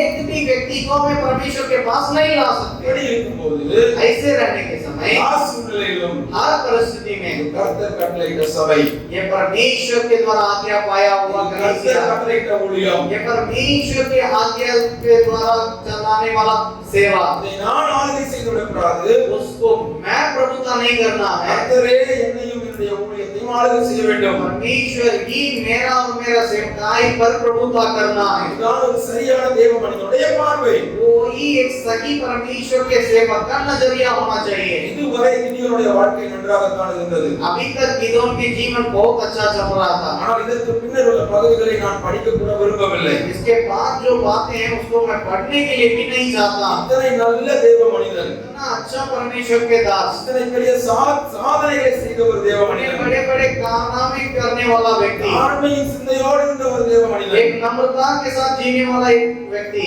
ஆளுகையை கூட விரும்பாத ஒரு தேவ மனிதன். प्रभुता को भी नहीं चाहने वाला व्यक्ति, அவனுக்குள் ஏதோ ஒரு மாற்றம், उनके अंदर एक परिवर्तन, அவனுடைய சிந்தனையிலே ஏதோ ஒரு மாற்றம். उनके सोच में एक परिवर्तन, சத்துருவுக்கு இடம் கொடுக்கிறான், वो शत्रु के लिए जगह दे रहा है। கேட்கிறான், वो पूछ रहा है, மிதியானியரை நாம் கொள்ளையடித்தோம், मिद्यानी लोगों को हम लोग उन पर प्रबल हुए और उनको लूटे, அவர்கள் காதுகளிலே கடுக்கன் போடுகிற பழக்கம் உள்ளவர்கள். और उन लोग अपने कान में कुछ लगा बाली डालने वाले, आदत के साथ करने वाले। இந்த தமிழ் வேதாகமத்தில் சொல்லப்பட்டிருக்கிறது, और तमिल बाइबल में ऐसे लिखा है, அவர்கள் இஸ்மவேலரா இருந்தபடியால் उन लोग इस्माइल के वंश होने के चलते அவர்கள் காதுகளிலே கடுக்கன் போட்டிருந்தார்கள். वे लोग कान में बाली को पहना करते थे।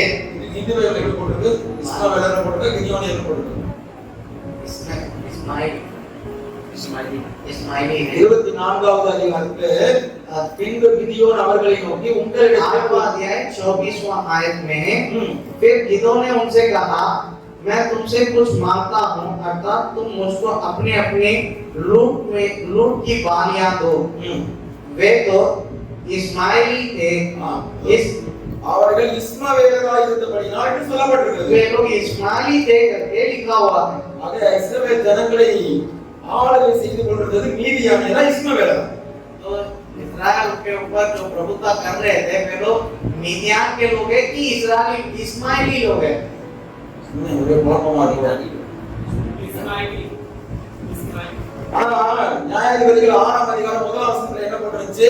लेकिन न्यायों की पुस्तक 6 अध्याय पहला वचन में क्या लिखा था? மீதியானியர் கையிலே தேசம் ஒப்புக் கொடுக்கப்பட்டிருந்தது. मिद्यान के वश में देश सौंपा गया था। 7 வருடம் அவங்கள்ட்ட தான் அடிமையா இருந்தாங்க. 8 साल वे लोग उन पर गुलाम काट रहे थे, இப்ப அவங்கள தான் மேற்கொண்டிருக்கிறாங்க. और उन्हीं पर ही विजय प्राप्ति हुआ। அவங்கள்ட்ட இருந்த பொருட்களை தான் கொள்ளையடிச்சிருக்காங்க. उन पर जो लूट था उसी को ही लोग लूटते हैं। ஆனா இங்க சொல்லப்படுகிற வார்த்தை அவர்கள் இஸ்மவேலரா இருந்தபடியால். वे लोग, लेकिन यहाँ पर कहा जा रहा है कि वे लोग इस्माइली थे।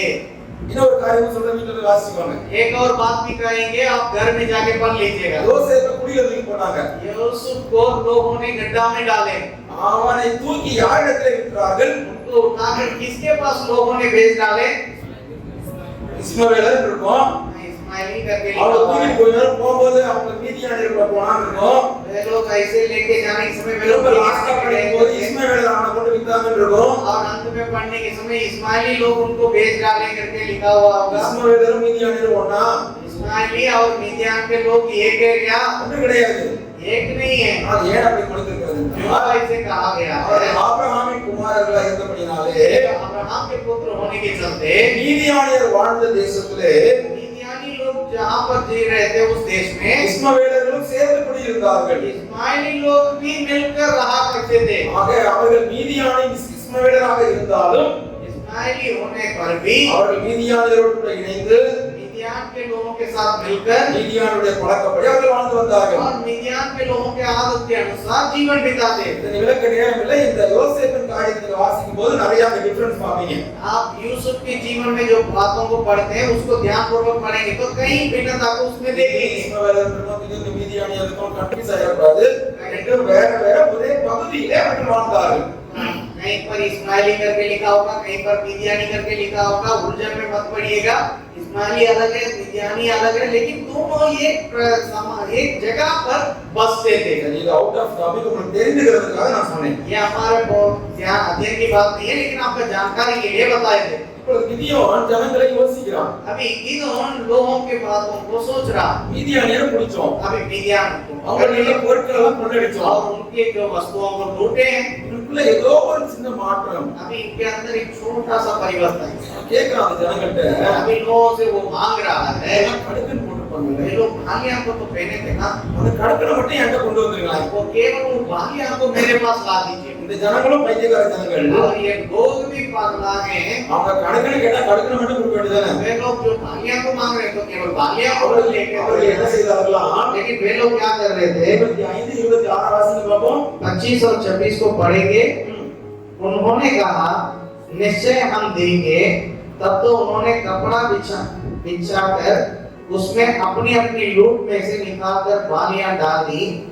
जो सोने की बालियां उसमें मांग ली, उनका तौल 1700 शेकल हुआ। और उनका शोर, चंद्रहार, झुमके और बैंगनी रंग के वस्त्र जो मिद्यानों के राजा पहने थे, और उनके ऊंटों के गालों की जंजीर। அங்க பல ஆபரணங்கள் போட்டுருக்கு. वहाँ बहुत सारे जो गहने बताया जा रहा। அரடி போடணும்னா அவன் ஏன் கேக்குறான் எதுக்கு கேக்குறான்னு பார்க்கல.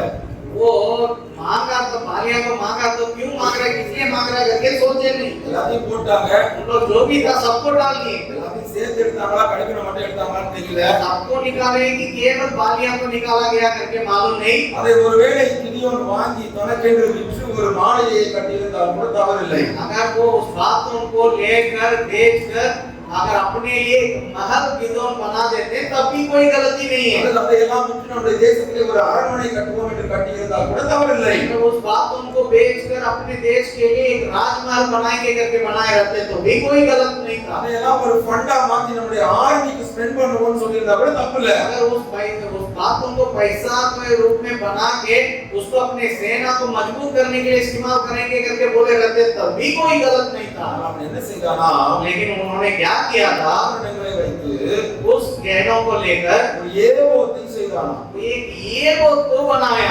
ஏபோத் என்றால் ஆசாரியர்களுடைய உடை. येबोत जो है याजक लोगों का कपड़े थे। அதை எப்படி செய்ய வேண்டும், என்ன பொருளை செய்ய வேண்டும் என்பதெல்லாம் நியாயப்பிரமாண புத்தகத்திலே கொடுக்கப்பட்டிருக்கிறது. तो कैसे बनाना है, कैसे उसमें क्या क्या होना है करके व्यवस्था के पुस्तक में लिखा हुआ है। கிதியோனே அதை பொன்னினால் செய்ய வேண்டிய அவசியம் என்ன? गिदोन उसको सोना से बनाने की जरूरत क्या था? ஆக இத்தனை தூரம் நேர்த்தியாய் செயல்பட்டு வந்த கிதியோன் इतना दिन तक बड़ी ठीक से काम करने वाला गिदोन முதல் முறையாக அவனுடைய மனதிற்கு ஒரு மாற்றம்.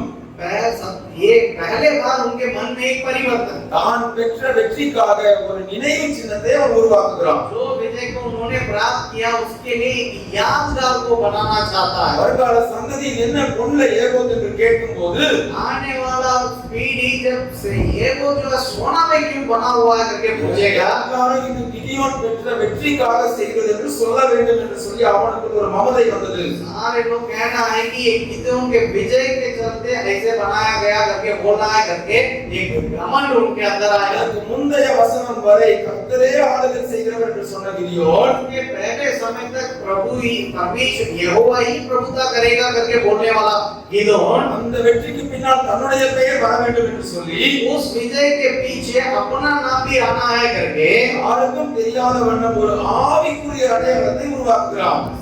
किसी को मालूम नहीं होना है, लेकिन फिर भी वो एक आत्मिक चिन्ह को बना रहा है। ஒருவேளை அவன் ஒரு விக்கிரகத்தை செய்திருந்தால் ஜனங்கள் அறிந்திருந்திருப்பார்கள். अगर वो एक मूर्ति को बनाए रहते लोग पहचान जाते हैं। வேறு ஒரு சிலையை செய்திருந்தால் ஜனங்கள் புரிந்திருந்திருப்பார்கள். और मूर्ति को वे लोग बनाए रहते तो लोग सुधार गए होंगे। நான் செய்கிறது தவறு என்று தெரிந்தும் वो जो कर रहा है वो गलत है करके मालूम होने की वजह ஜனங்களுக்கு சந்தேகம் வந்துவிடக்கூடாது என்று சொல்லி लोगों के बीच में कोई संदेह नहीं आना है करके ஏகோத்தை செய்கிறானா. वो एक एगोत को बनाया।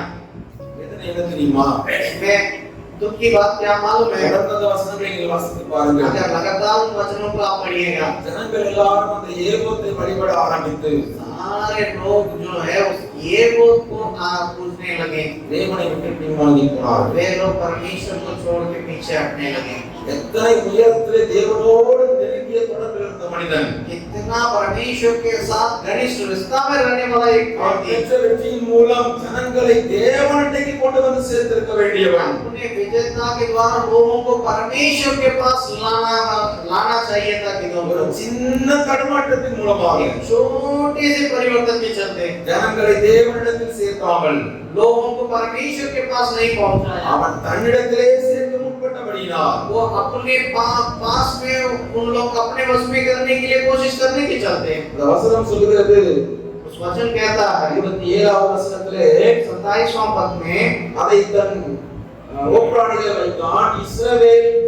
இஸ்ரவேலர் எல்லாரும் அதை பின்பற்றி சோரம் போனார்கள் என்று சொல்லப்பட்டிருக்கிறது. वो इजरायली लोग सब उस बात को पीछे करके व्यभिचारिणी के समान उसके पीछे हो लिया करके लिखा हुआ है। தமிழிலே பயன்படுத்தப்பட்டிருக்கிற வார்த்தை மிக கடுமையான வார்த்தை. तमिल भाषा में जो इस्तेमाल किया हुआ वो शब्द है बहुत कठिन शब्द है। ஜனங்கள் சோரம் போனார்கள். लोग व्यभिचारिणी हो गए। கிட்டத்தட்ட விபச்சார பாவத்துக்கு ஒப்பாக சொல்லப்பட்டிருக்கிறது. वो लगभग व्यभिचार के बातों के साथ संबंध करके बोला गया। எவ்வளவு பெரிய தேவ மனிதனாய் இருக்கலாம், वो कितना बड़ा परमेश्वर के दास हो सकते हैं, பெரிய காரியங்களை அவன் சாதித்திருக்கலாம். वो बड़े बड़े काम तो किए होंगे, ஆனால் அவனுடைய வார்த்தைகளும் அவனுடைய செயல்களும் लेकिन उनका काम और उनके बात शब्द அவனுடைய ஊழியமும் उनके सेवा ஜனங்களை தேவனிடத்தில் சேர்க்காமல் लोगों को परमेश्वर के पास नहीं पहुंचाया। ஜனங்களை தன்னிடத்தில் சேர்க்கும் என்றால் लोगों को उनके वश में करता है तो அது தவறான ஊழியம் என்பதை புரிந்து கொள்ள வேண்டும். वो गलत सेवकाई का तरीका है करके हमें समझना। இத்தனை நாள் கர்த்தரை உயர்த்தி இருந்த ஜனங்கள் इतना दिन तक यहोवा को ऊंचा करने वाला लोग இப்பொழுது ஒரு பொன்னால் செய்யப்பட்ட ஏகோத்தை பின்பற்றி சோரம் போகிறார்கள். अभी सोना से बनाया हुआ एगोत के चलते हुए लोग परमेश्वर से दूर हो गए। கிட்டத்தட்ட அதை ஒரு தெய்வமாகவே மாற்றி விட்டார்கள். पर उसको एक मूर्ति के समान लोग बना दिए थे। இதற்கு பிற்பாடு கிதியோனுடைய வாழ்க்கை எப்படி இருந்தது? उसके बाद गिदोन के जीवन कैसा रहा? அதுவும் மிக மோசமாகி போய்விட்டது. वो भी बड़ी भयानक था। அங்கே சொல்லப்பட்டிருக்கிறது 31வது வசனத்திலே, वहां पर 31 पद में कहा गया है, 3ஆம் வசனத்திலே 30वां पद में கிதியோனுக்கு अनेक ஸ்திரீகள் இருந்தார்கள். और गिदोन के समेत बेटा बेटी उत्पन्न हुए, अवरल बेटे बेटी उत्पन्न हुए। எத்தனை ஸ்திரீகள்?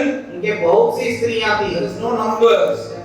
उसमें कोई नंबर गिनती नहीं था। அவனுக்கு நம்பர் கொடுக்கப்பட்டிருக்கிறது. सुलेमान के पास संख्या था, ஆனால் கிதியோனை பற்றி சொல்லும்போது அவனுக்கு अनेक ஸ்திரீகள் இருந்தார்களா? लेकिन गिदोन के लिए कहा गया तो वहां बहुत सारी स्त्रियां थी करके लिखा हुआ है। 70 குமாரர் இருந்தார்கள் என்று சொல்லப்பட்டிருக்கிறது. 70 बेटा बेटी करके लिखा हुआ है। அடுத்த வசனம் சொல்கிறது, और अगला वचन कहता है, சீகேம் என்கிற பகுதியிலே அவனுக்கு ஒரு மறுமனையாட்டியும் இருந்தார் என்று சொல்லப்படுகிறது. और सीएम करके एक जगह पर एक रखायल भी थी करके कहा जा रहा அந்த है। மறுமனையாட்டிக்கு ஒரு மகன் இருந்தான். और उस रखायल का भी एक बेटा था, அவன் பெயர் அபிமெலேக் என்று கொடுக்கப்பட்டிருக்கிறது. वो भी अबीमेलेक नामक एक व्यक्ति था।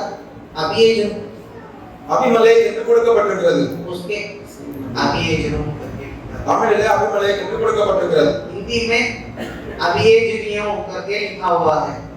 எதற்காக ஆவியான விதையெல்லாம் எழுதி வைத்திருக்கிறார்? क्यों परमेश्वर की आत्मा ये सब बातों को लिख के रखा है? நன்றாக செயல்பட்ட தேவ மனிதன், बहुत अच्छा से काम करने वाला एक परमेश्वर का दास। சாலமோன் தன் கண்களின் இச்சையினால் விழுந்து போனான். सुलेमान अपने आंखों की अभिलाषा से गिर पड़ा, ஆனால் கிதியோன் लेकिन गिदोन கடைசி வரை நன்றாகத்தான் இருந்தான். अंत तक अच्छा ही था।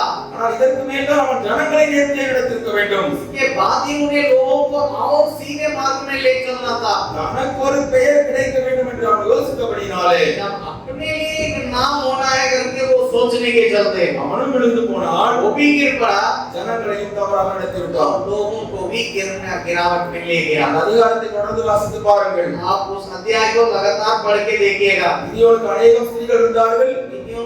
गिदोन को बहुत सारे स्त्रियां थी, 70 குமாரர் இருந்தார்கள். 70 बेटे थे। அட்லீஸ்ட் இந்த சந்ததியினராவது தேவனுக்கு பயந்து நடந்தார்களா? या इस पीढ़ी भी कम से कम उनके पीढ़ी भी कम से कम परमेश्वर के डर भय में जी रहे थे। கிதியோனே உன் பிதாக்கள் உனக்கு தேவனை கற்றுக் கொடுத்திருந்தார்கள் அல்லவா? गिदोन तेरे पितरों ने तुम्हें, तेरे पूर्वजों ने तुम्हें परमेश्वर के बारे में सिखाए थे ना। நீ ஏதோ தவறு செய்து விழுந்து போயிட்ட. तुम अपने कुछ गलत बातों की वजह से गिर पड़ा। அல்லது உன் சந்ததியவாவது நீ ஒழுங்கா வளர்த்தியா? कम से कम तुम अपने संतानों को या पीढ़ी को तो कम से कम परमेश्वर की ओर अगुवाई करना था। கிதியோன் மரித்து போகிறான். तब गिदोन मर रहा है। அவனுக்கு சீக்கிரமே ஒரு மறுமனையை இருந்தால் அல்லவா? वहां सीगेम में उनके एक रखायल थी ना। அவனுடைய குமாரன் இறங்கி வருகிறான். अभी उनका बेटा उतर के आ रहा है। கிதியோனுடைய 70 குமாரர்கள் 69 பேரை வெட்டி கொன்று போடுகிறான். गिदोन का 70 बेटों में 69 लोगों को वो मार गिराता है। எத்தனை மோசமான முடிவு ஒரு பெரிய தேவ மனிதனுடைய குடும்பத்திற்கு. इतने बड़ी भयानक अंत एक परमेश्वर के बड़े दास के परिवार के लिए। முடிவு பரியந்தம் நிலைநிற்பவனை ரட்சிக்கப்படுவான். अंत तक स्थिर रहेगा वही उद्धार पाएगा। சாதாரண வார்த்தை அல்ல. वो साधारण शब्द नहीं है। இத்தனை ஆண்டு காலம் நியாயம் விசாரித்தவன், इतना दिन तक वो न्याय चुका रहा था। மீதியானியர் கையிலிருந்து தேசத்தை விடுவித்தவன், मिद्यानी लोगों के हाथ से देश को छुड़ाने वाला, ஒரு தலைவன் எப்படி இருக்க வேண்டும் என்பதற்கு பல பாடங்களை கற்றுக் கொடுக்கிறவன், एक अगुवा कैसा रहना है करके कई बातों को सिखाने वाला व्यक्ति, தனக்கு ஏற்பட்ட ஒரு சிறிய தடுமாற்றத்தினாலே अपने बीच में होने वाला एक छोटी सी ठोकर के कारण தன்னுடைய வாழ்க்கையை சீரழித்துக் கொண்டான். वो अपने जीवन को भी बर्बाद कर लिया முழு தேசத்தையும் சோரம்போக பண்ணினான். और पूरा देश को भी बर्बादी की रास्ता में ले गया। அட்லீஸ்ட் அடுத்த தலைமுறையாவது நன்றாக உருவாக்கி இருக்கிறானா? कम से कम आने वाला पीढ़ी को तो संभाला है क्या? அதுவும் இல்லை. वो भी नहीं है। அநேக ஸ்திரீகள் தெரிந்து கொள்ளப்பட்டார்கள். बहुत सारे स्त्रियों को उन्होंने चुना, மனம் போன போக்கிலே வாழ்ந்தான். वो मनमानी जीवन बिताया, மறுமனையாட்சியை தெரிந்து கொண்டான். रखायल को रखा था। அதன் மூலம் அந்த குமாரன் இவன் குடும்பம் முழுவதையும் அழித்து போட்டான். उनके द्वारा आने वाला एक संतान इनके परिवारों को बदला लिया। இதற்கு பிற்பாடு उसके बाद கிதியோனுடைய குடும்பம் செய்த தாக்கம் என்ன என்பதை குறித்து நாம் ஒன்றும் நன்றாக வேதத்தில் படிக்க முடியவில்லை. इसके बाद जो भी वचन है उसमें गिदियोन के द्वारा क्या प्रभाव हुआ करके कुछ भी हम बाइबल में देख नहीं पाते। இவைகள் எல்லாம் நமக்கு எச்சரிப்பாக எழுதி ये வைக்கப்பட்டிருக்கிறது. सब हमारे लिए चेतावनी के लिए लिखा गया है। தேவனுக்குள் இருந்து ஓடும் வரை, परमेश्वर में रहकर दौड़ने के समय, அவருடைய வழி நடத்துதலின்படி செயல்படும் வரை, उनके अगुवाई के द्वारा कार्य करने के समय, பரிசுத்த ஆவியானவருடைய துணையோடு கற்பனைகளின்படி வாழும் வரை, परमेश्वर की आत्मा के अगुवाई से व्यवस्था के अनुसार जीवन जीने के समय तक நம்முடைய பெயர் நிலை நிற்கும். हमारा नाम स्थिर रहेगा। எந்த நிமிடத்திலே நாம் தேவனை விட்டு பின்வாங்குகிறோமோ, जिस घड़ी आप परमेश्वर से पीछे हटेंगे, எந்த நிமிடத்திலே நாம் தேவன் நியமிக்காத பாதையிலே ஓட ஆரம்பிக்கிறோமோ, जिस घड़ी हम परमेश्वर जिसको निर्धारित नहीं किया उस रास्ता में दौड़ने लगते हैं, எந்த நொடி பொழுதிலே நம்முடைய பேருக்காக புகழுக்காக செயல்பட துவங்குகிறோமோ, इस घड़ी हम अपने नाम और अपने पूर्ति के लिए तारीफ के लिए काम करने लगते हैं, அன்றைக்கே நம்முடைய பெயர் கிறுக்கப்படுகிறது. उसी दिन हमारा नाम मिटाया जाता है। அப்படிப்பட்ட பரிதாப நிலைக்கு நீங்களும் நானும் போய்விடக் கூடாது. उस प्रकार के भयानक परिस्थिति में आपको और हमको नहीं जाना। நேர்த்தியாய் நடப்பது முக்கியம்தான். सीधे मार्ग में चलना बहुत जरूरी है। கிதியோனைப் போல நேர்த்தியாய் செயல்பட வேண்டியது முக்கியம்தான். उनके समान सीधे मार्ग में चलना जरूरी था, அதை விட நிறைவாய் முடிக்க வேண்டியது அவசியம் அல்லவா? लेकिन उससे अच्छा है कि अच्छे रीति से पूरा करना। அருமையான தேவ ஜனங்களே, मेरे मेरे प्रिय परमेश्वर के लोग, ஆண்டவர் கிதியோனை நமக்கு ஒரு பாடமாக எழுதி வைத்திருக்கிறார். परमेश्वर की तो उनको हमारे लिए एक से पाठ के रूप में रखे। நீங்களும் நானும் நிறைவாய் முடிக்க வேண்டியவர்கள். आप और हम भरपूर रीति से पूरा करने वाले हैं। நம்மை வழிவிலக பண்ணுகிற எந்த ஒரு காரியத்துக்கும் இடம் கொடுக்காமல் இருப்போம். हमें परमेश्वर से अलग करने वाले हर बातों को हम दूर रखें। சாலமோன் அந்நிய ஜனங்களோடு ஐக்கியம் கொண்டபடினால் விழுந்து போனான். सुलेमान अन्य लोगों के साथ रिश्ता बनाने के चलते गिर पड़ा। கிதியோன் தன் ஜனங்களுக்குள்ளே பெருமை கொண்டபடினால் விழுந்து போனான். गिदोन अपने लोगों के बीच में अपना नाम बनाने के चलते वो गिर पड़ा। தேவாவியானவர் உங்களோடு கூட இடைப்படுவாராக. परमेश्वर की आत्मा आप सबों के साथ बर्ताव करने वाला है। ஜெபத்தில் ஒப்புக் கொடுப்போம். लगातार प्रार्थना में अपने आप को सौंपेंगे மீதமுள்ள பகுதிகளிலே தொடர்ச்சியாக தியானிக்கலாம். और आने वाला समय में बाकी बातों का हम लोग अध्ययन करेंगे।